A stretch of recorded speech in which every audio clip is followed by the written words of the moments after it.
Tumefeli kwenye yale Champions League. Tumefeli, lakini angalia pointi tulizokopa nazo sisi, afu angalia timu ambazo zimepita. Kwa hiyo itakuonesha jinsi gani sisi ligi yetu ilivyokuwa bora. Kwa hiyo ligi ili iweze kuwa bora na unaiona ile bora, lazima kuna watu ambao wamefanya vitu ambavyo vinaonekana bora. Kwa hiyo mimi naweza kusema kwamba ligi bado bora mpaka sasa. Na hizo changamoto, mimi changamoto kwa kweli sijaziona. Kama kuna changamoto basi kuna mamlaka husika ambao wanaweza kuzikizi hizo changamoto zao zikaisha. Na kuna tofauti gani kati ya kucheza Young Africans na kule ulipotoka? Tunafahamu ulitoka kwenye timu ambazo hazina pressure ya mashabiki, umekuja Young Africans, ni timu ambayo inaangaliwa ndani na nje ya nchi. Vipi pressure yake una tofauti gani, na toka umetoa Young Africans kuna tofauti gani umeona?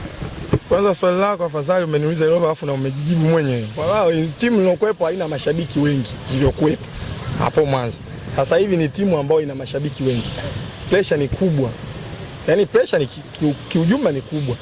Lakini huwezi kutopambana na hizo pressure kwa sababu ndio umeshaingia katika timu kubwa. Kwa hizo pressure ni kawaida. Hizo pressure kwa upande wako unazitumia kwa namna gani? Kuna baadhi ya wachezaji ambao wakikutana na pressure kama hizo wanapotea kabisa na wengine wanabaki kwenye form zao. Wewe unaitumia vipi pressure ambayo unaipata kutoka mashabiki wa Young Africans? Mimi naona haina part yote katika mpira. Hiyo pressure katika mpira wa kwangu mimi haina part yoyote kwa sababu pressure ni pressure tu. Kwa hata mtu aje aniambie sijui atukane basi anga sija nipe pressure, mimi naona ni kawaida kwa sababu lazima upate pressure ili uweze kuwa bora. Sasa uweze kuwa bora kama utakuwa pressure. Hata wachezaji waliokuwa wengi wakubwa huko wanakuwa wana watu wengi. Hata kwenye zile mitandao ya kijamii wanapigwa pressure, lakini unaangalia jinsi ya kuisolve hiyo pressure. Kwa hiyo mimi kwangu kuisolve kwanza sisikizi, afu sijali. Nafuata kilichonileta Yanga basi. Nipambane, nipate nafasi, nicheze kila mmoja aone. Basi hicho ndio. Last tournament kwa timu ya taifa ya Tanzania Taifa Stars tulikuwa tunamwona Masalanga akiwa golini pale. Kubadilishana na Zuberi Foba, lakini safari hii amekosa hata call up kuweza kuitwa FIFA Series. Je, transfer yako kutoka Black Stars kujiunga na Dar es Salaam Africans huenda ikawa ni sababu ya kutoitwa kwenye kikosi cha timu ya taifa FIFA Series? Mimi nahisi wakati natoka kile kikosi kuna mwandishi alijiuliza hili swali na mwalimu Gamondi alijibu. Yaani siwezi kumchukua Masalanga kwa wakati huu kwa sababu Masalanga hajacheza mechi. Na ni ukweli.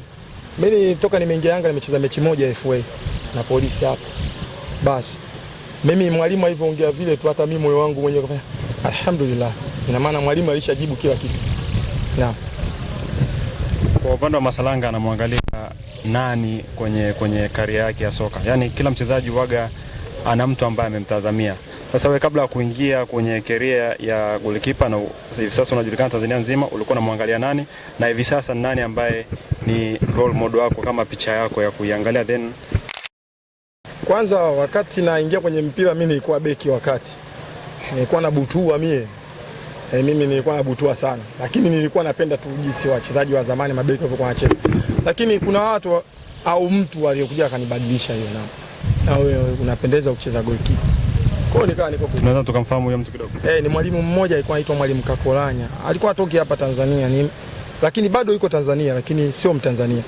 Yeye ndo alinibadilisha nafasi. Wakati huo nikiwa nacheza mpira Dodoma.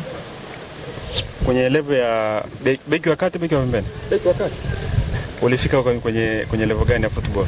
Hapana, sikufika level yote. Nilikuwa tu mimi nachukua mtaani vile bana timu yetu ya mtaani njoo Masalanga beki wa kati. Kwa hivyo naeleka hivyo.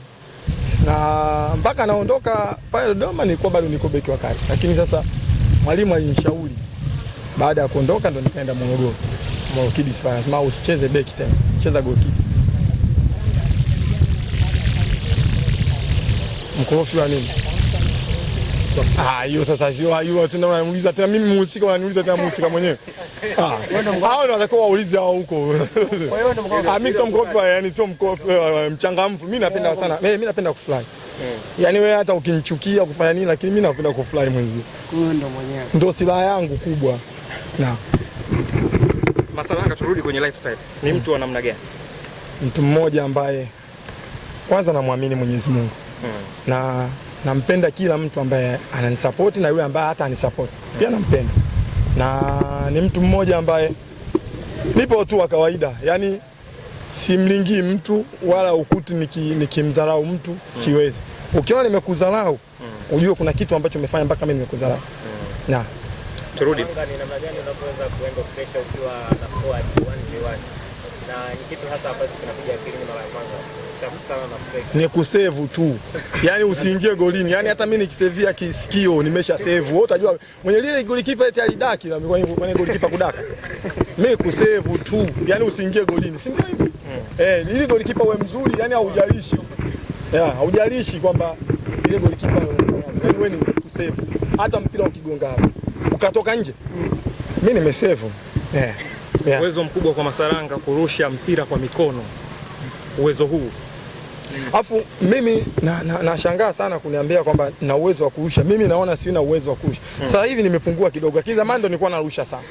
Lakini hata kudaka pia, mbona msemaji Masaranga anajua kudaka? Mmekazana tu kurusha, kuna kitu ambacho watu wengi wanakizungumza sana. Kudaka inajulikana. Basi huo ni uwezo tu wangu binafsi. Mwenyezi Mungu ndo kanijalia. Inachagizwa na nini lakini pengine. Mazoezi pia.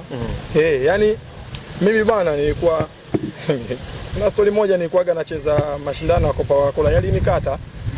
Japo sikucheza, lakini ndio maana kwambia zamani nilikuwa nilirusha kutoka ile kule goli la chini kule Karume kule.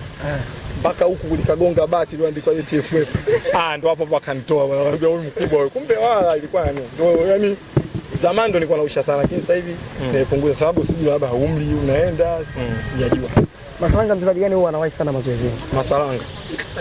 Wewe hapa leo wa kwanza umemwona nani? Hapa uwanjani wa kwanza umemwona nani?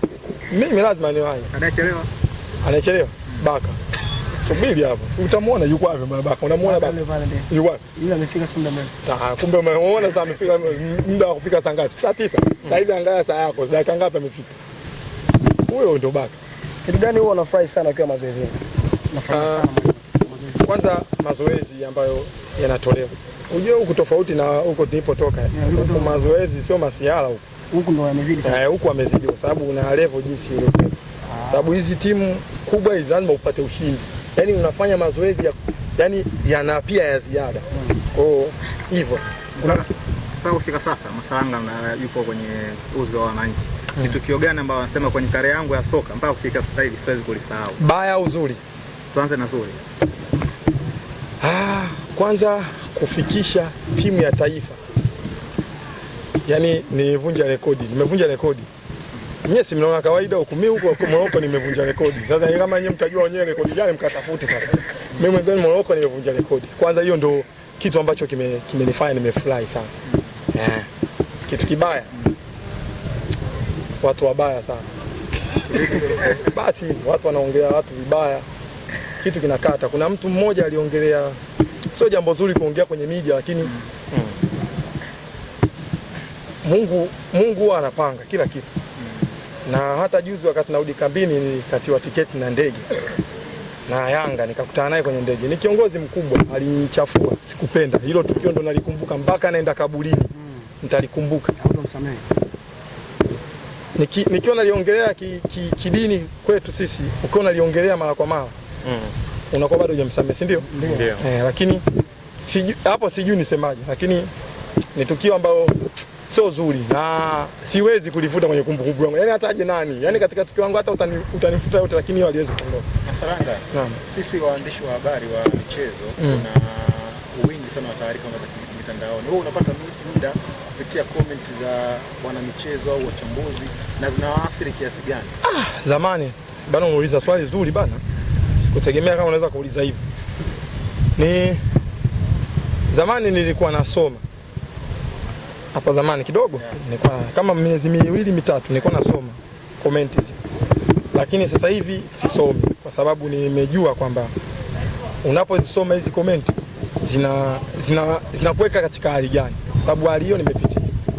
Wachambuzi sasa utakuta kuna wachambuzi wanatoa zile ni opinion so fact, kwa sababu mtu anamuelezea mchezaji sio kama ni fact, anaweza akawa ameelezea tukio moja. Nyie kwenu kwa wachambuzi wa soka inachukua nafasi gani kama wachezaji kwa mchambuzi fulani wa media fulani akiwa anaongelea timu fulani anaongelea negative, kwenye kama wachezaji huwa mnachukuliaje? Yaani watu inawauma sana. Juzi kuna mtu kaniongelea mimi afu nikaa naonesha kwenye tunaenda mazoezini tulikuwa Dodoma. nilikuwa naonesha washikaji tuko tumekaa nao nyuma kwa wachezaji. Yaani unaona jinsi gani watu wanavyoumia. Yaani naongelea mimi lakini kuna watu wanavyoumia. Sasa mtu mpaka anakuongelea hivi. Eti Masalanga baada ya kusajili Masalanga ndo watu Yanga nakosa shoot on target. Kweli. Mimi ni hivi kweli. Yaani unajua ni kuna vitu vingine vya kuchekesha lakini wewe unafikiri unajisikiaje? Yaani mimi baada ya kusajiliwa Yanga ipate shoot on target mimi nafunga. Ukija kujiuliza yani maswali mengine lakini kuna watu wengine sio kama hivyo unaacha tu lakini sio vizuri. Yaani sio nzuri kama huwezi kuongelea kitu au huwezi kuongelea mtu. Bora ungenyamaza tu. Uchambuzi waachiwe watu ambao wanaweza kuchambua wakachambua vizuri. Masalanga. Sasa vipi ambao unaikumbuka kwenye